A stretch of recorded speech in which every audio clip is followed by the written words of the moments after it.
Hi guys. So I am here to talk about um, LASIK. These glasses aren't actually prescription. These are something that I grabbed off of Amazon because I miss my glasses, and I actually like them. It kind of has like the Korean vibe, but the only thing is that they do have a slight glare, so that when you take pictures or something, they don't look as nice. But for this purpose, I am going to take them off and tell you about my procedure. So, I actually had LASIK, but I did not have it in the United States. I had it in Vietnam, in Saigon. And it was just the amount of money that it was going to cost. And I trusted it in the system because I have gone back to Vietnam and my family lives there, so it wasn't like a foreign country, or it was a foreign country. It wasn't something that I was completely new to the environment, and I didn't trust their system. But because I've been there before, I do. And that's why I decided. Hopefully that makes sense. But hopefully that's why I decided to go back to Vietnam and have the procedure done. My mom had it before, and so have my family members. So I did have some faith because of that. Um, when I went to Vietnam, I had a consultation first, and they checked my eyes, the size of my eyes, my prescription. They checked multiple, like probably 2 3 times before um, having me consult with the doctor, and I was actually surprised to know that my prescription that I had for my glasses that I got in the United States was actually a lot higher than my exact prescription in my eye at that time, because um, before the procedure they need to know the exact how bad your eyes are so that they can adjust the lasers and hopefully give you 20/20 vision. And I think the difference was at least like 1.5 or 1, so it was a very dramatic difference. It wasn't like a very little one, but she was explaining to me that when you get glasses, they want to ensure you the best vision, so they usually go a bit higher than um, what my prescription is. And when you go and the doctors, they kind of just tell you to read and kind of guesstimate. They had different machines for me to measure this time with my prior to consultation. And sorry, I'm flicking my hair a lot because the mic's right here, and I want to make sure you guys hear me. But so I consulted with the doctor, and she was telling me there was 4 options, 4 procedures, and depending on how bad your eyes are and how thick the top layer of your eye is, it depends on what you can do. I was seeing that people with like 1.75 prescription or something relatively low, and I wouldn't suggest to do it if it was low. My eyes were actually like 6.5 or 6.75. They're pretty high, and I was deciding to get LASIK just because I was finding out that like when I lose my glasses when I wake up in the morning, or I wasn't able to do anything without glasses, and it just felt like it was holding me back. So I decided to get LASIK. I was able to actually get the first one, which is just regular LASIK, and it was the fastest recovery time. You can see instantly. There was no pain, and then the recovery rate, you can up to like a week or like instantly. But like for other ones, it can take up to a couple weeks, and because of the different operations, sometimes they have to go deeper. Sometimes they have to do a very different operation, and it hurt. Some of it was really painful, but for the one that I was able to get, it was not. It was also the cheapest option. So the way the operation day, I believe it was the the week after I got consulted, and I went in.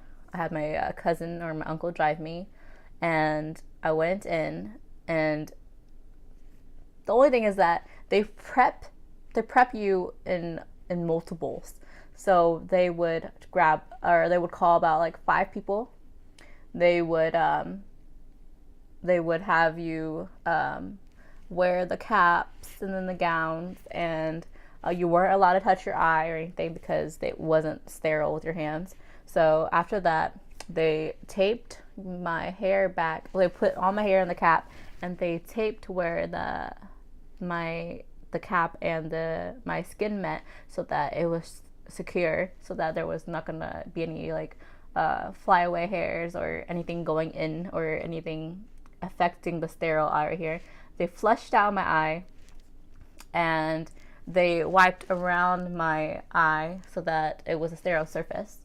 And then I waited for about 30-40 minutes just because they had to call you in one by one to do it. The procedure itself was really quick and really easy.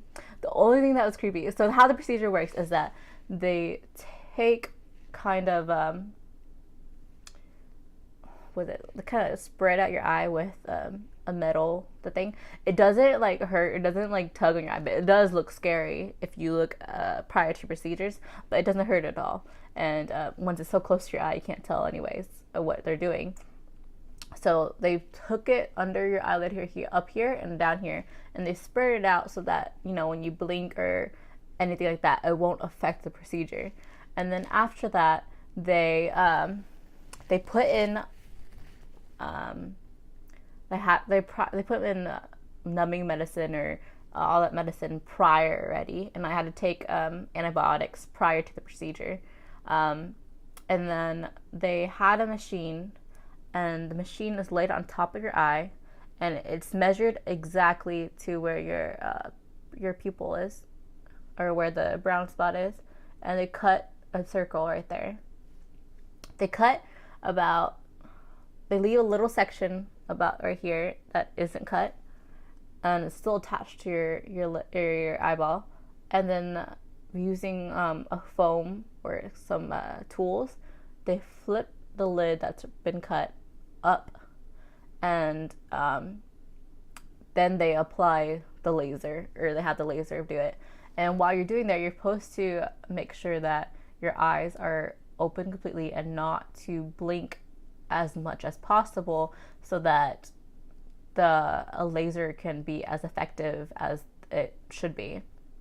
And it took about 15 minutes for both eyes. And then after that, they flip back the lid, and then they make sure they put a solution on it, and they make sure they flatten it out so that they make sure there's no air bubbles or anything like that.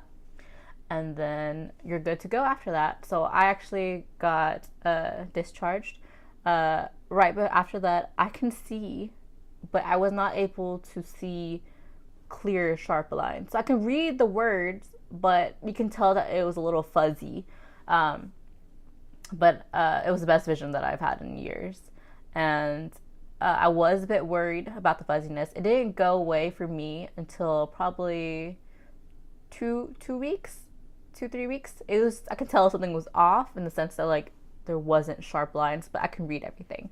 And they make you go back 2 days after, and then a week after, and then every month after, so to make sure that your eyes are healing as they should. And they make sure that they check out your new prescription. So I was really worried. I was like, I can't read that far. Are you sure my eyes are okay? Like, are you sure? And she was like, they're 20/20. What else do you want? I was like, oh, okay. Well, thank you. So I had to wear protective glasses, and it wasn't like stylish glasses like these. It was like, have you ever gone to like science lab in college? They make you wear those big goggles, and I had to wear that for about a week or 2 after, and literally you cannot take it off. When you shower, you have to avoid the eye area, and then when you wash your face, you know, they suggest don't wash it so much, and they suggest not to do anything with fumes just because that it could affect your eye. Um, they suggest not to wear any makeup, and for a while, like I didn't wear any makeup just because I was afraid that, you know, when you do eyeliner, when you do eyeshadow, some of the fallout could go in your eye, and I was afraid that it was going to affect my vision. But I was finding out that I wouldn't suggest to do it like right away. I took about like 4 or 5 months until I did it just to be sure. And then after that, right now I can see perfectly without any glasses. The only thing is that in the past I used to wear contacts that like enlarge your pupil or enlarge your eyeball. But because of the LASIK surgery, I don't wear contacts anymore, and I'm pretty sure you're not supposed to, just because when you apply your contact and take it out, it's going to be too close, or like it's going to be affecting or shifting the lid that was previously cut. So I wouldn't try that. And the lid doesn't move. It's kind of like held in both the gravity and held in with I guess some kind of force. I'm not really sure. It was held in already, so it's pretty sturdy. It's just that like they suggest not to play like football or anything that is too rough, so that if something hits your eye, it's not gonna shift. The only thing that's weird is that if it shifts, you need to go to the doctor to have it relayed out, and there's other things too if it tears. But luckily I haven't had that, and a lot of people that I know haven't had that. But of course, there's always precautions when you have an operation. And yeah, that's about it. It's been about a year since I've had it. I haven't had any problems. I did experience a lot of dryness for the first couple months, and I mean, for like 3 months after you have the surgery, you have to have eye drops consistently put in your eye every couple hours. And even now, like I still need some lubricant eye drops, just because I can tell that they're dried out.